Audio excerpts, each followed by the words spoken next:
जय श्री कृष्ण। आइए आज सुनते हैं उत्पन्ना एकादशी व्रत कथा। इसे देवी एकादशी की उत्पत्ति कथा भी कहते हैं। श्री शुक जी बोले, हे विप्रो, भगवान श्री कृष्ण ने विधि सहित एकादशी महात्म्य को अर्जुन से कहा। प्रभु में जिनकी श्रद्धा है वे इस व्रत को प्रेम पूर्वक सुनते हैं तथा इस लोक में अनेक सुखों को भोगकर अंत में वैकुंठ को प्राप्त करते हैं। एक बार अर्जुन ने भगवान श्री कृष्ण से कहा, हे जनार्दन, एकादशी व्रत की क्या महिमा है? इस व्रत को करने से कौन सा पुण्य मिलता है? इसकी विधि क्या है? सो आप मुझे बताने की कृपा करें। अर्जुन के वचन सुन भगवान श्री कृष्ण ने कहा, हे अर्जुन, सर्वप्रथम हेमंत ऋतु के मार्गशीर्ष माह में कृष्ण पक्ष की एकादशी का व्रत करना चाहिए।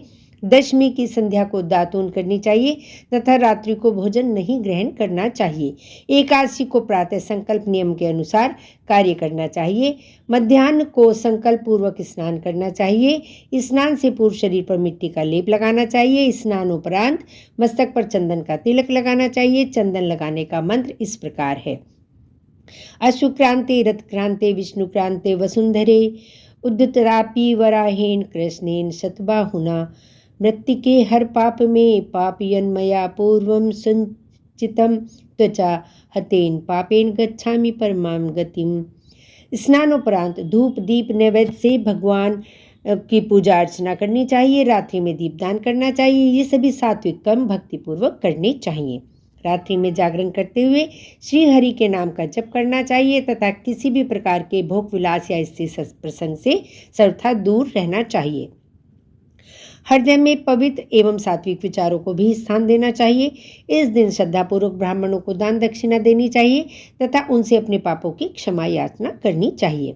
धार्मिक जनों को शुक्ल पक्ष तथा कृष्ण पक्ष की दोनों एकादशियों को एक समान समझना चाहिए। इनमें भेदभाव नहीं करना चाहिए।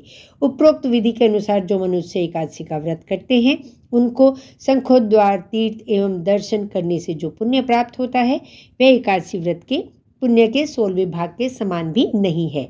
हे अर्जुन, व्यतिपात योग में संक्रांति में तथा सूर्य ग्रहण एवं चंद्र ग्रहण में दान देने से तथा कुरुक्षेत्र में स्नान करने से जो पुण्य प्राप्त होता है वही पुण्य मनुष्य को एकादशी का व्रत करने से प्राप्त होता है।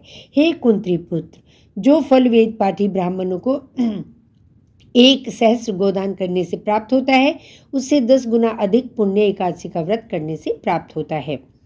10 श्रेष्ठ ब्राह्मणों को भोजन कराने से जो पुण्य प्राप्त होता है वे एकादशी के पुण्य के 10वें भाग के समान होता है। निर्जला व्रत करने का आधा फल एवं एक समय भोजन करने के समान होता है। अतः एकादशी का व्रत करने पर ही यज्ञ दान तप आदि प्राप्त होते हैं, अन्यथा नहीं। अतः एकादशी का व्रत अवश्य ही करना चाहिए। इस एकादशी के व्रत में संग से जल नहीं पीना चाहिए। मांसाहार तथा अन्य निरामिष आहार का एकादशी के व्रत में सर्वथा निषेध है। एकादशी व्रत का फल सहस्त्र यज्ञों से भी अधिक है। भगवान श्री कृष्ण के वचन सुन अर्जुन ने कहा, हे प्रभु, आपने इस एकादशी व्रत के पुण्यों को अनेक तीर्थों के पुण्य से श्रेष्ठ बताया तथा पवित्र क्यों बतलाया? कृपा करके यह अब आप विस्तार पूर्वक कहिए। श्री कृष्ण बोले, हे पार्थ, सतयुग में एक बड़ा भयंकर दैत्य हुआ था। उसका नाम मुर था। इस दैत्य ने इंद्र आदि देवताओं पर विजय प्राप्त कर उन्हें उनके पद से हटा दिया। तदुपरांत इंद्र ने भगवान शंकर से प्रार्थना की, हे भोलेनाथ, हम सब देवता मुर दैत्य के अत्याचारों से दुखित होकर मृत्युलोक में अपना जीवन व्यतीत कर रहे हैं। राक्षसों के भय से हम बहुत दुख और कष्ट भोग रहे हैं। मैं स्वयं बहुत दुखी और भयभीत हूँ। अन्य देवताओं की तो बात ही क्या है। अतः हे कैलाशपति, कृपा कर आप मुर दैत्य के अत्याचार से रक्षा का उपाय बतलाइए। देवराज की प्रार्थना सुन शंकर जी ने कहा, हे देवेंद्र, आप भगवान श्रीहरि के पास जाइए। मधु कैटभ का संहार करने वाले भगवान विष्णु देवताओं को अवश्य इस भय से मुक्त करेंगे। महादेव जी के आदेशानुसार इंद्र तथा अन्य देवता क्षीर सागर गए, जहाँ पर भगवान श्रीहरि शेष सैया पर विराजमान थे। इंद्र सहित सभी देवताओं ने भगवान विष्णु के समक्ष उपस्थित होकर उनकी स्तुति की। हे तीनों लोगों के स्वामी, आप स्तुति करने योग्य हैं। हम सभी देवताओं को आपको कोटि कोटि प्रणाम है। हे दैत्यों के संहारक, हम आपके शरण में हैं। आप हमारी रक्षा करें। हे त्रिलोकपति, हम सभी देवता दैत्यों के अत्याचारों से भयभीत होकर आपकी शरण में आए हैं। इस समय दैत्यों ने हमें स्वर्ग से निकाल दिया है और हम सभी देवता बड़ी ही दयनीय स्थिति में मृत्युलोक में विचरण कर रहे हैं। अब आप ही हमारे रक्षक हैं, रक्षा कीजिए हे कैलाशपति, हे जगन्नाथ, हमारी रक्षा करें। इंद्र सहित सभी देवताओं ने भगवान विष्णु के समक्ष उपस्थित होकर उनकी स्तुति की।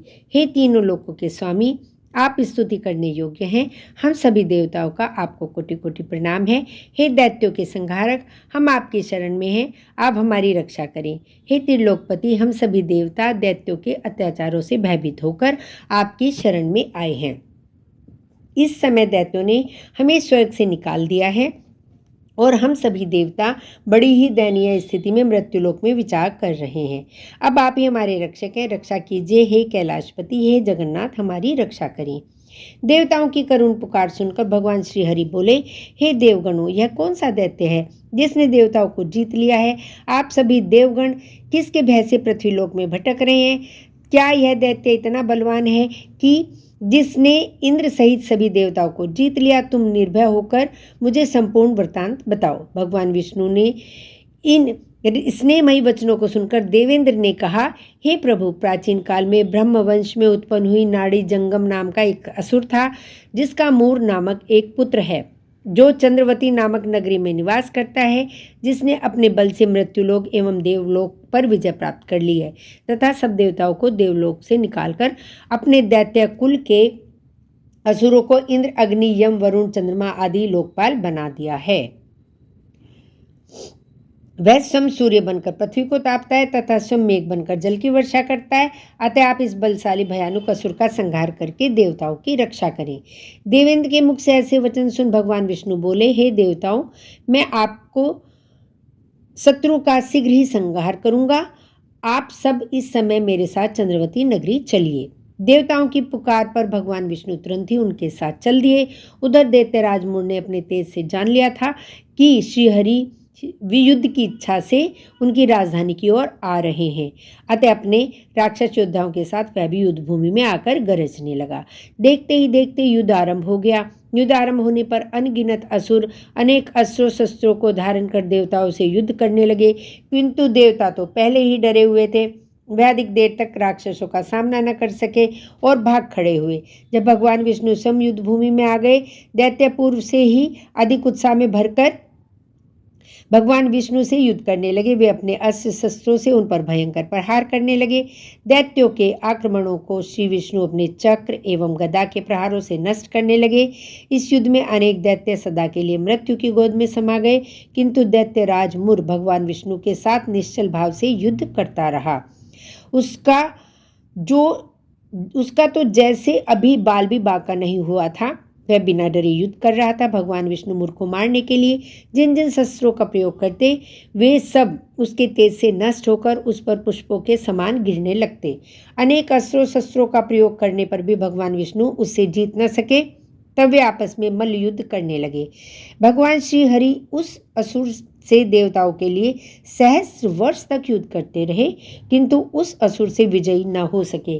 अंत में भगवान विष्णु शांत होकर विश्राम करने की इच्छा से बदरी काश्रम स्थित 38 कोस लंबी एक द्वार वाली हेमवती नाम की एक गुफा में प्रवेश कर गए।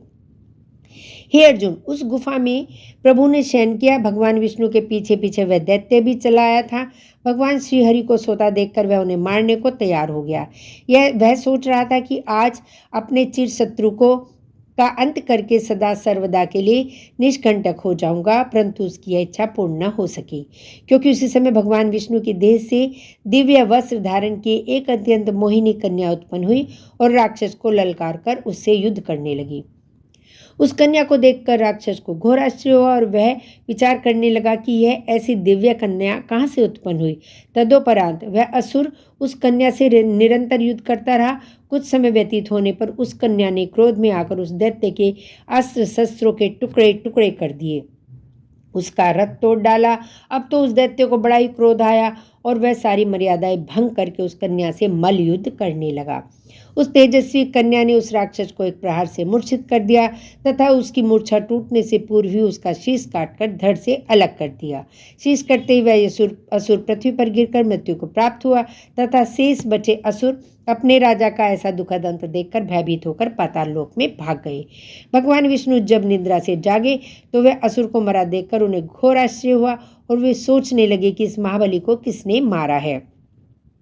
तब वह तेजस्वी कन्या श्रीहरि से हाथ जोड़कर बोली, हे जगदीश्वर, यह असुर आपको मारने को उद्यत था, तब मैंने आपके शरीर से उत्पन्न होकर इस असुर का वध किया है।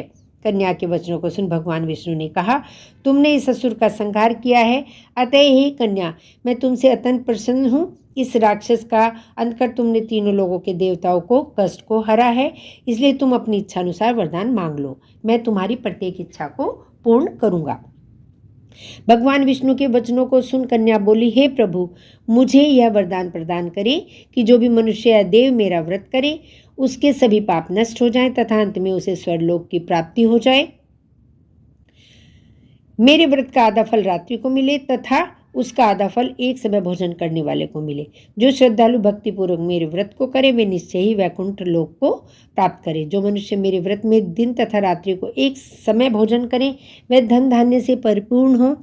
कृपा करके मुझे ऐसा वरदान दीजिए।